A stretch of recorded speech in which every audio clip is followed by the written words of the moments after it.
Entrare in Fratelli d'Italia mi rende orgoglioso, ma sicuramente questa cosa ci darà ancora più forza, insomma, alla promessa, al nostro programma di migliorare la città di Mogliano. Racconta di una scelta meditata Davide Bortolato, sindaco di quello che è il quinto comune più popoloso della Marca Trevigiana. Per i meloniani un colpaccio, come lo ha definito lo stesso Claudio Borgia, presidente provinciale del partito. Bortolato, ora al suo secondo mandato, era stato eletto nel 2019 con la Lega, poi lo strappo e la lunga fase civica. Io sono sempre stato definito, quando ero leghista, un leghista un po' atipico, ero un po', lo ammetto, in difficoltà a stare in quel gruppo. Sono passati però 3 anni da quella mia decisione di uscire, insomma, dalla Lega e far parte di un partito in una città che ha più di 28.000 abitanti fa la differenza, sicuramente fa la differenza, perché si hanno dei riferimenti negli enti sovraordinati. Bortolato dovrebbe essere onesto con i cittadini,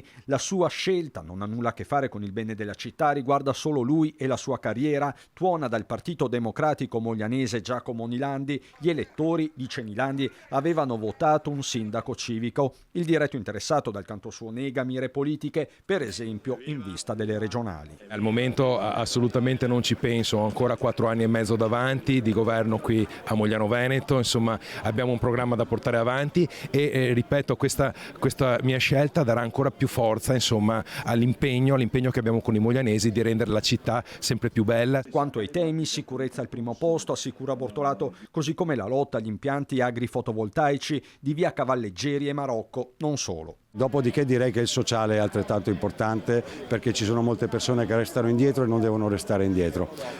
Continueremo col programma e nel nostro programma, anche prima che Davide entrasse con noi, c'era la sicurezza e il sociale tra i primi posti.